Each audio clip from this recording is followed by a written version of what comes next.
muchos cristianos se están rindiendo en vez de permanecer firmes. Y una de las cosas que necesitamos enseñar a nuestros hijos, todos nosotros que estamos sólidos en nuestra fe, es cómo ellos también pueden estar firmes en la roca sólida que es nuestro Señor Jesucristo. Bien, leamos en Mateo capítulo 5, empezando desde el verso 10. Bienaventurados los que padecen persecución por causa de la justicia, porque de ellos es el reino de los cielos. Bienaventurados sois cuando por mi causa os vituperen y os persigan, y digan toda clase de mal contra vosotros, mintiendo.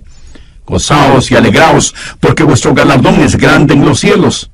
Porque así persiguieron a los profetas que fueron antes de vosotros. Vosotros sois la sal de la tierra, pero si la sal se desvaneciere, ¿con qué será salada? No sirve más para nada, sino para ser echada fuera y hollada por los hombres. Vosotros sois la luz del mundo. Una ciudad asentada sobre un monte no se puede esconder. ¡Qué gloriosas son estas palabras salidas de los labios de nuestro Señor y Salvador Jesucristo! El significado de esos versículos es claro y preciso. Si usted permanece firme en el Señor Jesucristo, será perseguido. El apóstol Pablo en 2 Timoteo 3:12 dice: y también todos los que quieren vivir piadosamente en Cristo Jesús padecerán persecución. En otras palabras, Pablo le está diciendo a su joven hijo espiritual: Timoteo, quiero que sepas desde ya que si permaneces firme en el Señor Jesucristo, serás perseguido. Pero, ¿sabe que hay una manera de escapar la persecución? Estoy seguro que ahora todos ustedes me escucharán atentamente, ¿verdad? Bueno, para escapar de la persecución, lo único que tiene usted que hacer es no vivir piadosamente. Y usted puede codearse con la gente mundana, fracasar en vivir como un hijo o hija de Dios, y ni siquiera tiene que cruzar los dedos para no ser perseguido. Cuando era estudiante tuve que realizar muchos trabajos para poder pagar mi educación, y uno de esos trabajos fue el ser ayudante de carpintería en una construcción. Y muchos de esos hombres eran realmente profanos. Les gustaba contar cosas obscenas, se burlaban de mí, de mi fe, especialmente cuando supieron que estaba estudiando para ser un predicador del Evangelio. Un día uno de esos hombres rudos, mirándome fijamente, me dijo: jovencito, si vas a ser un predicador, sé uno bueno. Una vez conocí a un predicador muy bueno. Nunca mencionó ni la religión ni la política. Mi amigo, ahora si usted decide el no defender con firmeza ninguna cosa, la gente le llamará un buen predicador. Pero la persecución que un creyente recibe es el termómetro que registra su amor y su valentía por el Señor Jesucristo. En este pasaje de Mateo, Jesús está hablando de la persecución que cada persona que ama a Jesucristo padecerá, si es que permanece firme en su fe y en su testimonio. Ahora, ¿cuáles son las razones para esa persecución? Primero, la vida que mostramos. Veamos nuevamente el verso 10. Bienaventurados los que padecen persecución por causa de la justicia, porque de ellos es el reino de los cielos. El mundo le perseguirá si usted vive un estilo de vida justo, si ese es el estilo de vida que usted diaria y normalmente exhibe. La raíz de la palabra perseguir significa separar o dividir. Una persona justa está dividida, separada del mundo, por lo tanto, no todos van a ser perseguidos. Escuche, usted tiene que ganarse la persecución. Y la manera de ganársela es teniendo un estilo de vida justo, diferente. La justicia está descrita en este capítulo 5 de Mateo dentro de las bienaventuranzas. Bienaventurados los pobres de espíritu, los que lloran, los mansos, los que tienen hambre y sed de justicia, y todas las demás cosas. Ahora, si usted hace todas esas cosas, la siguiente bienaventuranza es axiomática. Bienaventurados los que padecen persecución por causa de la justicia. Si usted no es justo, olvídelo, usted jamás será perseguido. La práctica de lo que es justo divide. Y eso es lo que la persecución significa: división, separación. La Biblia dice que nosotros, los creyentes cristianos, somos gente peculiar. Anote 1 de Pedro 2:9. Mas vosotros sois linaje escogido, real sacerdocio, nación santa, pueblo adquirido por Dios. Somos, más bien dicho, debemos ser diferentes de la gente mundana. Nuestra fe es diferente. Comienza en una fuente diferente, sigue un camino diferente y termina en un destino diferente. Escuché de una señora que llamó a su esposo por el teléfono celular. Él era ya viejito y había salido a hacer algunas compras. Y ella le dijo: Humberto, debes tener cuidado al manejar. Acabo de escuchar en las noticias que hay un conductor medio loco en la carretera que está conduciendo su carro en sentido contrario. Y él le respondió: son los demás los que están yendo en sentido contrario. Si usted es un creyente cristiano, usted, por así decirlo, estará manejando en contra de la corriente. Hay un camino ancho y otro angosto. Y eso no significa que los dos caminos corren paralelos. Más bien van en dirección opuesta. Cuando usted deja de estar en colusión con el diablo, se encontrará en colisión con él. Somos gente peculiar. Somos hijos de luz. Ellos son hijos de las tinieblas. Vivimos por el Espíritu. Ellos viven en pecado. Nosotros vivimos por fe. Ellos viven por vista. Nosotros les entendemos a ellos, pero ellos no nos entienden a nosotros. El versículo 13 dice: vosotros sois la sal de la tierra.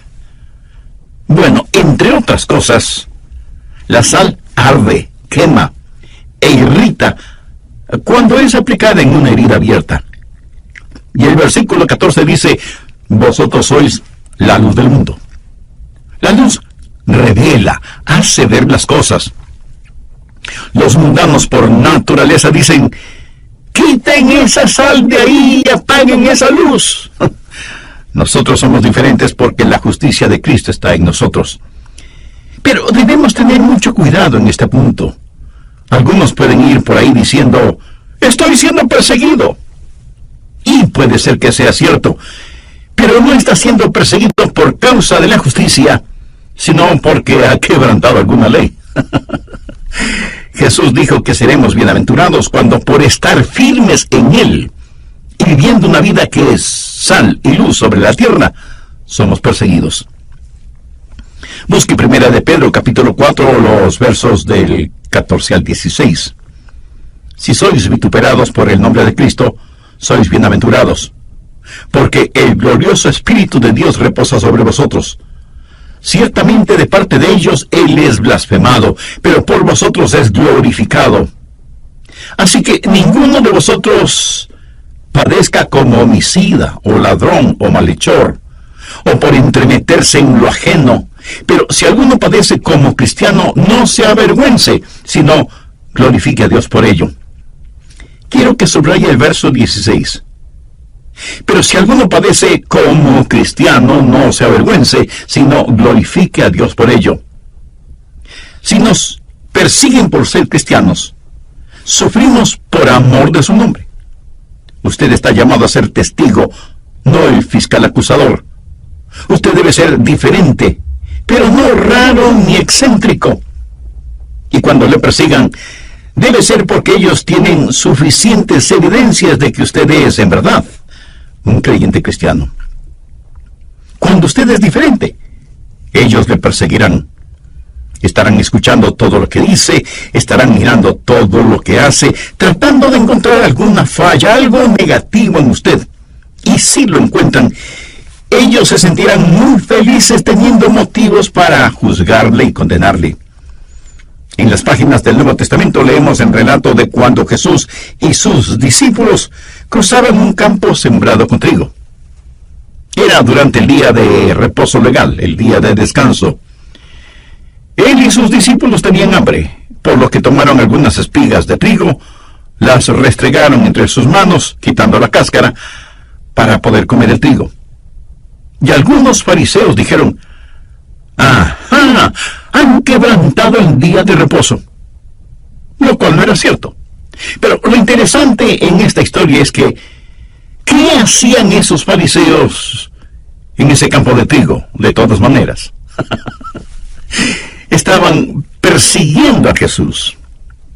Y eso mismo es lo que hacen y harán los modernos fariseos. Perseguirán a los cristianos. Y cuando su vida cristiana sea como un estandarte flameando muy en alto, ellos estarán escudriñándole por lo bajo, tratando de encontrar algo para poder criticarle. ¿Por qué somos perseguidos? Por la clase de vida que vivimos. Segundo, las mentiras que sufrimos. Mateo 5:11. Bienaventurados sois cuando por mi causa os vituperen y os persigan, y digan toda clase de mal contra vosotros mintiendo. Ellos dirán mentiras en su contra, se inventarán cosas que no son ciertas. No se olvide que la persona más justa que ha vivido en esta tierra fue obviamente Jesús. ¿Y por qué le crucificaron? Por el testimonio de testigos falsos. Personas que mintieron acerca del Señor Jesucristo. Usted debe esperar que digan mentiras acerca de usted. Que digan mentiras acerca de su pastor y en general, que digan mentiras acerca de los verdaderos hijos e hijas de Dios. Ellos le perseguirán por el estilo de vida que vive, le perseguirán por las mentiras que dirán en su contra, y la razón de que mientan contra nosotros es porque les molesta nuestra firme fe en el Señor Jesucristo. Tercero, por el Señor a quien servimos. Porque somos perseguidos. Por causa del Señor a quien amamos, a quien obedecemos y a quien servimos. Bienaventurados sois cuando por mi causa os vituperen y os persigan. ¿Sabía usted que el mundo odia a Jesús? Y a no dudarlo, alguien dirá, oh, no, pastor, el mundo ama a Jesús. Si usted me dice eso, mi amigo, tendré que preguntarle en qué planeta vive. Pongamos las cosas en claro. El mundo no tiene ningún problema con el bebé Jesús. De hecho, los comerciantes, aún los ateos, están completamente felices con el bebé Jesús, porque de manera especial durante la época de Navidad, las ventas aumentan notablemente, por lo tanto sus ganancias son extraordinarias. ¿Cómo no van a estar contentos con el bebé Jesús? No, el mundo no odia al bebecito que nació en Belén. El mundo tampoco odia al Jesús que sanó a los enfermos, ni al Jesús que alimentó a las multitudes, ni al Jesús que realizó milagros. Entonces, ¿a qué Jesús es al que el mundo odia? Por favor, escúcheme y entienda bien lo que voy a decir. El mundo odia al Jesús que vino, según sus propias declaraciones, a destruir las obras del diablo. Y algún ingenuo me preguntará, pastor, ¿y cuáles son las obras del diablo? Permítame mencionar solo parte de una lista. Aborto, pornografía, drogas, licores, racismo, orgullo, odio, violaciones, asesinatos, etc. Jesús está en contra de todo eso. Y porque Jesús está en contra de todo eso, el mundo odia a Jesús, porque el mundo no solo practica todas esas cosas, sino que se complace en las mismas.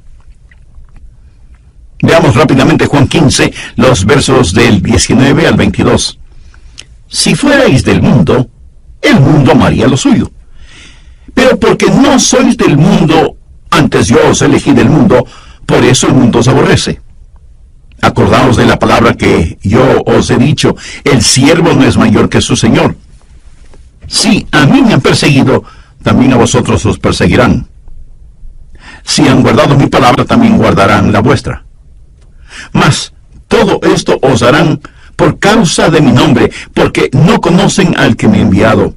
Si yo no hubiera venido, ni le hubiera hablado, no tendrían pecado, pero ahora no tienen excusa por su pecado. Eso es. Jesús vino a condenar el pecado. Jesús sacó a luz los pecados de ellos y ellos le odiaron y le odian todavía. Odian a Jesús porque Él está en contra de sus cosas. Odian a Jesús porque Él vino a destruir las obras del diablo. ¿Por qué somos o seremos perseguidos? por el estilo de vida que vivimos, por las mentiras que sufrimos y por el Señor a quien servimos. Por eso los genuinos cristianos fueron perseguidos. Somos perseguidos de diferentes formas y maneras en la actualidad, y seremos inmisericordiamente perseguidos en el futuro, hasta cuando el Señor regrese. ¿Cuál es el resultado de esa persecución? En primer lugar, habrá una proliferación de insultos personales. Le calumniarán. Dirán cosas acerca de usted y de mí que no serán nada agradables de escuchar. Seremos el blanco de los más denigrantes y sucios chistes. Ahora mismo se han dividido nuestros continentes, los Estados Unidos de Canadá y la Tierra de Jesús. Nos miran como si fuéramos espantapájaros espirituales. Nos diferencian y menosprecian. Y tengo que decirles que yo he sido insultado en forma denigrante un sinnúmero de veces debido a mis convicciones cristianas. En segundo lugar, puede incluso haber intimidación física. Este mismo momento, en muchos países del mundo, hermanos y hermanas en la fe están en las cárceles porque se han parado firmes contra el pecado, especialmente contra el aborto, perseguidos y encarcelados.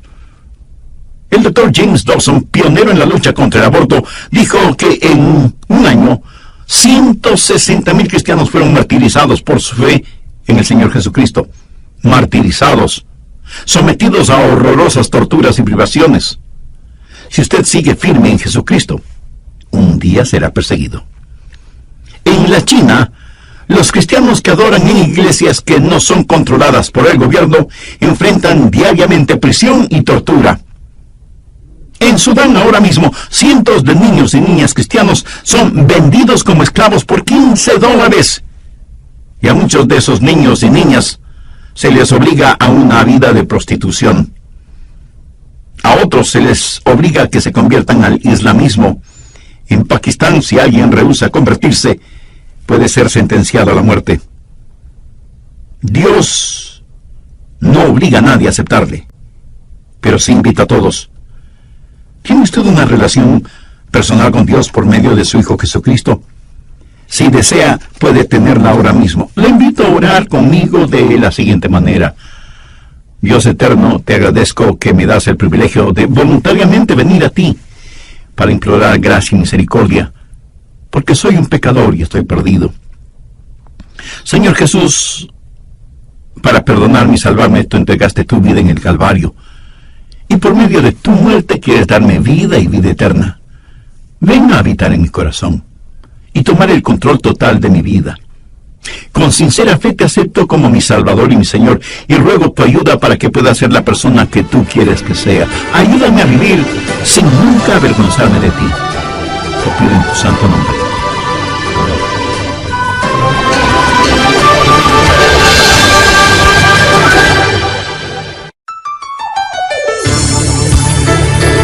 Escuche la cita textual de lo que dijo la Unión Americana de Libertades Civiles, o ACLU, iniciales en inglés en los Estados Unidos. Dijo desde California lo siguiente, y lo voy a citar en forma textual. Es nuestra posición que la enseñanza de un coito monógamo heterosexual dentro del matrimonio es un valor tradicional americano. Esto es el establecimiento inconstitucional de una doctrina religiosa en las escuelas públicas. Lo que ellos quieren decir es que si usted enseña en las escuelas públicas que el matrimonio tradicional entre un hombre y una mujer tiene valor en la vida americana, eso es inconstitucional en los Estados Unidos de Norteamérica. ¿Qué le parece? Amigo, eso es persecución, que puede venir del mundo religioso, pero también puede llegar por medio de un gobierno mundial. ¿De dónde vendrá la persecución? La persecución vendrá de parte del mundo religioso, por medio de un gobierno mundial, y habrá persecución aún dentro de la propia familia. Un saludo cordial para todos ustedes. Bienvenidos al programa El Amor que Vale, el Ministerio de Estudios Bíblicos del pastor Adrian Rogers. Hoy, en la voz del pastor Lenín de Llanón, presenta su mensaje: Aprenda a estar firme por Jesús. En el programa anterior hablamos de las persecuciones que han sufrido, sufren y sufrirán los creyentes que valientemente vivan sus vidas como verdaderos hijos e hijas de Dios. También vimos dos de los resultados de esa persecución. Primero, que habrá una proliferación de insultos personales, y segundo, que puede haber incluso intimidación física. Bien, continuemos con el material para hoy. En tercer lugar, habrá injusticia social. Jesús dio la advertencia sobre todas estas cosas. Por favor, vamos al Evangelio de Marcos, capítulo 13, los versos del 9 al 13. Pero mirad por vosotros mismos, porque os entregarán a los concilios, y en las sinagogas os azotarán, y delante de gobernadores y de reyes os llevarán por causa de mí, para testimonio a ellos. Y es necesario que el Evangelio sea predicado antes a todas las naciones. Pero cuando os trajeren para entregaros, no os preocupéis por lo que habéis de decir, ni lo penséis, sino lo que os fuere dado en aquella hora, eso hablad. Porque no sois vosotros los que habláis, sino el Espíritu Santo. Y el hermano entregará a la muerte al hermano, y el padre al hijo, y se levantarán los hijos contra los padres y los matarán, y seréis aborrecidos por todos por causa de mi nombre. Mas el que perseverare hasta el fin, este será salvo. Este pasaje de la Escritura tiene que ver con la gran tribulación y los horrores de la misma, pero aún en nuestros días podemos ya ver relámpagos de la misma. Sin embargo, lo más sorprendente, lo increíble, es que esta clase de injusticia procederá del mundo religioso. Usted será llevado delante de concilios en iglesias y sinagogas, y será el mundo religioso el que le persiga. ¿Sabía usted que las peores injusticias y persecuciones que he sufrido en mi vida han sido orquestadas por el mundo religioso? Pero esa injusticia no solo vendrá del mundo religioso, sino que también provendrá de un gobierno mundial. Miremos otra vez Marcos 13:9. Pero mirad por vosotros mismos, porque os entregarán a los concilios, y en las sinagogas os azotarán, y delante de los gobernadores y reyes os llevarán por causa de mí. Este sistema mundial está cargado contra Jesús. La Unión Americana de Libertades Civiles, ACLU, por sus iniciales en inglés, en Norteamérica, dijo desde California lo siguiente, y lo voy a citar en forma textual.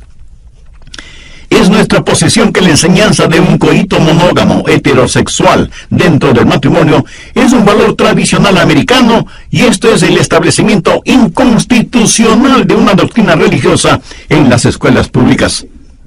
Lo que ellos quieren decir es que si usted enseña en las escuelas públicas que el matrimonio tradicional entre un hombre y una mujer tiene valor en la vida americana, eso es inconstitucional en los Estados Unidos de Norteamérica. ¿Qué le parece? Amigo, eso es también persecución, que puede venir del mundo religioso, pero que también puede llegar por medio de un gobierno mundial. Pero lo realmente sorprendente es que esta persecución puede provenir de su propia familia. Veamos el verso 12 de Marcos, capítulo 13. Y el hermano entregará a la muerte al hermano, y el padre al hijo, y se levantarán los hijos contra los padres, y los matarán. Así que usted puede ser perseguido por quienes están más cerca de usted, su propia familia. Y algunos de ustedes, ahora mismo, están sufriendo esa clase de persecución. No son pocas las veces en que he sido llamado para dar consejería en el seno de una familia dominada por el odio. Persecución entre los propios miembros de familia. Amigo, la persecución vendrá por parte del mundo religioso. También se hará realidad por medio de un gobierno mundial.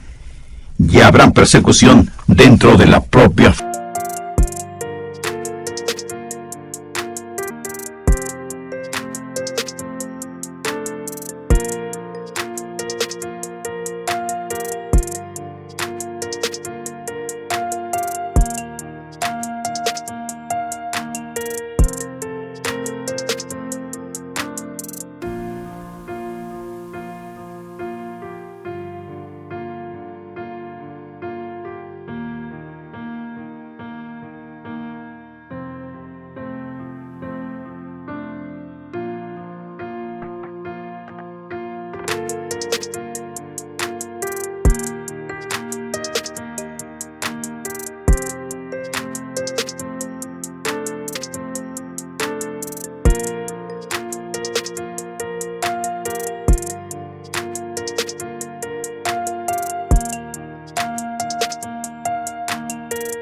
familia.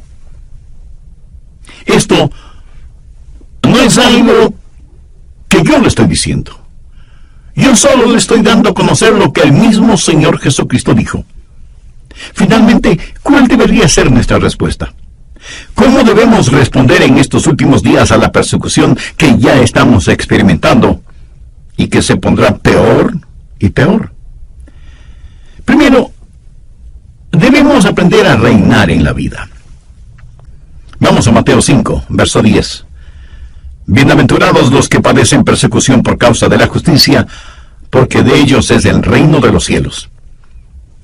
La Escritura literalmente dice que tenemos un reino y que reinaremos con Cristo en vida. Cuando nos persigan, debemos recordar quiénes somos. Somos ciudadanos del reino y debemos reinar en la vida. Hay 3 niveles de vida. El primer nivel es el diabólico, donde usted paga mal por bien. El segundo nivel es el humano, donde se paga mal por mal y bien por bien. Y el tercer nivel es el celestial, donde se paga bien por mal. Veamos Mateo 5, versos del 43 al 45. Oísteis que fue dicho: amarás a tu prójimo y aborrecerás a tu enemigo. Pero yo os digo: amad a vuestros enemigos, bendecid a los que os maldicen, haced bien a los que os aborrecen, y orad por los que os ultrajan y persiguen, para que seáis hijos de vuestro Padre que está en los cielos, que hace salir el sol sobre malos y buenos, y hace llover sobre justos e injustos. Cuando nos persigan, no debemos tratar de desquitarnos. Nosotros estamos viviendo en el nivel del reino celestial. Ellos están viviendo en el nivel mundano. ¿Qué es lo que hacemos cuando nos desquitamos? Que tenemos que abandonar nuestra posición, nuestro nivel. Y entonces ya no reinamos con el Señor Jesucristo. Alguna vez leí un librito intitulado Algunos perros que he conocido. Fue escrito por un anciano pastor metodista, y él cuenta que alguna vez estuvo en un pueblo para unas reuniones de avivamiento y recibió algunas críticas. Un día, saliendo del restaurante en donde había comido, vio en la calle un espectáculo fuera de lo común. Un gran, enorme perro bulldog, con tremendas mandíbulas y musculosas patas, iba por la calle, seguido por un remedo de perrito callejero que le gruñía y le ladraba al gigantesco perro. El bulldog podía terminar con esa caricatura de perro con un par de mordiscos, pero siguió caminando sin prestarle ninguna atención al bullicioso perrito. El anciano pastor metodista vio todo esto y luego, en su cuarto, escribió estas palabras: pude haberme reído, pero no lo hice. Fui a mi cuarto para orar y dije: Dios, lo que sea que tiene ese bulldog, yo lo quiero. O la habilidad para caminar con pasos firmes y seguros, aunque los perritos insignificantes estén a mi alrededor gruñendo y ladrando. Y luego él hizo la siguiente observación: necesitamos hombres a quienes ni las palabras de admiración, ni los gritos de la multitud les cambie. Hombres que puedan caminar en medio de las críticas, la condenación, los anatemas y los insultos, contentos de saber que en la manera de su formación y en su hechura hay algo tan leal que los defiende contra tales cosas. Hombres que son demasiado altos para doblegarse, cuyos oídos están muy cercanos al cielo como para oír los pequeños gruñidos de las gargantas de las cosas que parecen gusanos en la tierra.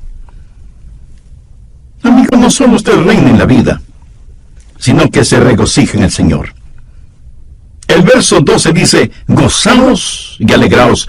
La palabra gozo y todas sus derivaciones conlleva la idea de saltar y danzar. O sea, no se quede sentado en una esquina sintiendo pena por usted mismo.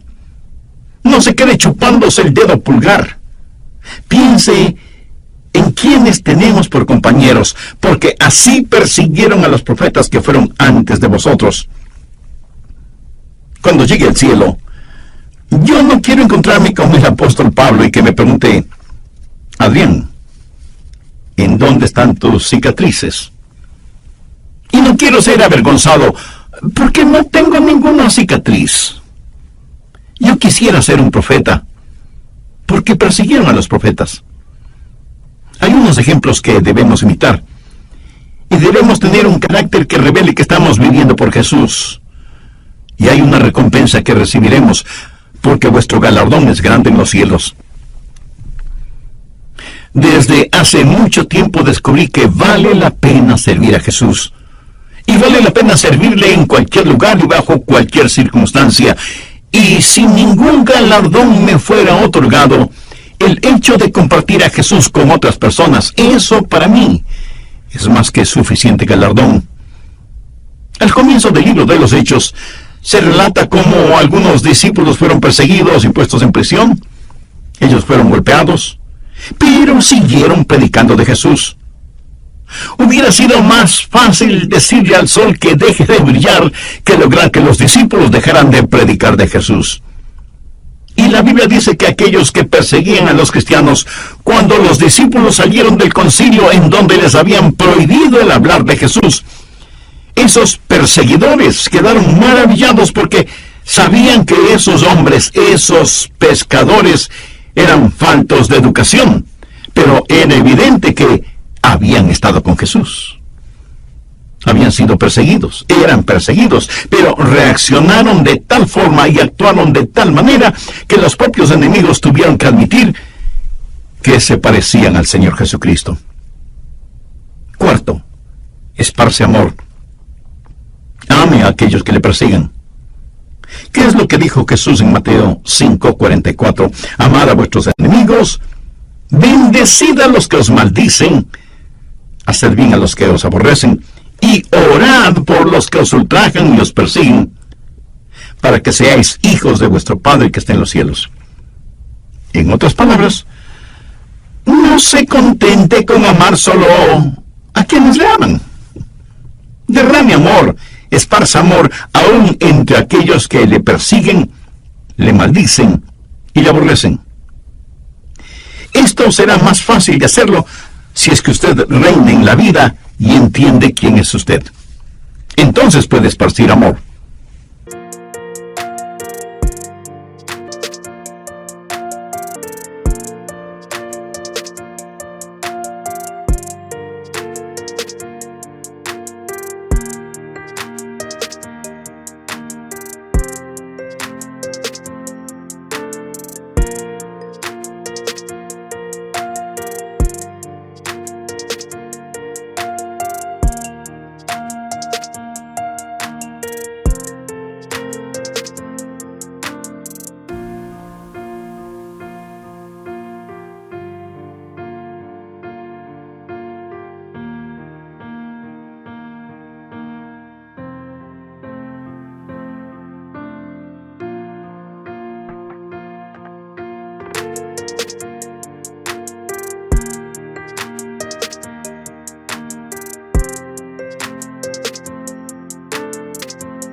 Y este amor no es mera simpatía, es el hacer el bien sin mirar a quién.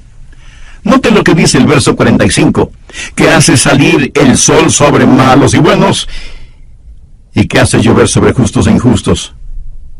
Dios no dice, bueno, voy a tratar bien a algunas personas porque son buenas, pero voy a tratar muy mal a quienes me persiguen. Ese no es el carácter de Dios. No se alegra de que Dios ame a los pecadores. ¿Dónde estaríamos si Dios no nos amara? Quienes nos persiguen, nos maldicen y nos aborrecen están ciegos. No tienen verdadera vida, no entienden. De hecho, la Biblia dice que en los últimos días, aquellos que nos maten pensarán que están haciendo un servicio a Dios. Anote Juan 16, versos 2 y 3. Y aún viene la hora cuando cualquiera que os mate pensará que rinde un servicio a Dios, y harán esto porque no conocen al Padre ni a mí. Están ciegos y necesitan amor, y debemos tratarles como Dios nos trata a nosotros. Veamos un último ejemplo. Esteban fue el primer diácono en la Biblia, y él fue un poderoso predicador de la palabra. Los enemigos podían arguir con él, pero no podían hacer que cambiara de manera de pensar para que cambiara su forma de predicar. Y como tampoco pudieron intimidarle, decidieron matarle a pedradas. Y mientras lo apedreaban, un hombre joven cuidaba los mantos de aquellos que apedreaban a Esteban. Ese hombre se llama Saulo, y era de Tarso, quien por el hecho de cuidar la ropa de los apedreadores, prácticamente consentía y apoyaba la muerte de Esteban. Más tarde Saulo llegó a ser el apóstol Pablo, el más poderoso teólogo y misionero que el mundo haya conocido. Saulo fue completa y totalmente cambiado. Pero, ¿qué es lo que le cambió? Yo personalmente creo que en forma inicial, el cambio de Saulo comenzó cuando escuchó a un moribundo Esteban decir: Señor Jesús, recibe mi espíritu. Señor, no les tomes en cuenta este pecado. Yo creo que Saulo jamás olvidó esa experiencia. Cuando Jesús le dio el encuentro a Saulo en el camino hacia Damasco, le dijo: yo soy Jesús a quien tú persigues. Dura cosa te es dar coces contra el aguijón. ¿Qué era lo que en verdad lo aguijoneaba? ¿Qué era lo que le inquietaba? Era el rostro transfigurado de un hombre joven llamado Esteban, que al morir esparció palabras de amor para aquellos que le apedreaban. Vamos a ser perseguidos. Si usted vive una vida genuina, cristiana, sufrirá persecución. Y debemos creer esto porque así ha sido siempre, lo es en la actualidad y lo será más intensamente en el futuro. Esta es una poderosa razón para que veamos la necesidad de enseñar a nuestros hijos y a nuestros nietos a permanecer firmes en el Señor Jesucristo como verdaderos soldados de la cruz. Debemos enseñarles con el ejemplo de nuestras propias vidas que vale la pena servir a Jesús. Los días actuales son doradas oportunidades que tenemos para no solo compartir acerca del Señor Jesucristo, sino también para demostrar cuán firmes estamos en Él y por Él. Amiga, amigo, en la quietud, en la intimidad de su corazón, le invito a que ore conmigo de la siguiente manera: Señor Jesús, porque tú moriste por mí, ayúdame a vivir para ti, y si es necesario, aún a morir por ti. Enséñame, Señor, a ser diferente. Ayúdame con tu fortaleza para que el mundo no me intimide. Ayúdame para que no viva pensando si lo que digo y hago es correctamente político o no. Si hago tu voluntad, siempre estaré en lo correcto. Ayúdame a permanecer firme en ti, a pesar de las circunstancias, para que mi vida siempre traiga gloria y honor a tu nombre. Antes de finalizar este programa, permítame decir lo siguiente. Jesús sufrió persecución, martirio y muerte para que usted y yo podamos ser salvos. Él llevó nuestros pecados y sangró y agonizó sobre la cruz para pagar por completo la deuda de nuestro pecado. Y no nos salvamos porque sufrimos. Nos salvamos porque Jesús sufrió por nosotros. Y esa salvación la podemos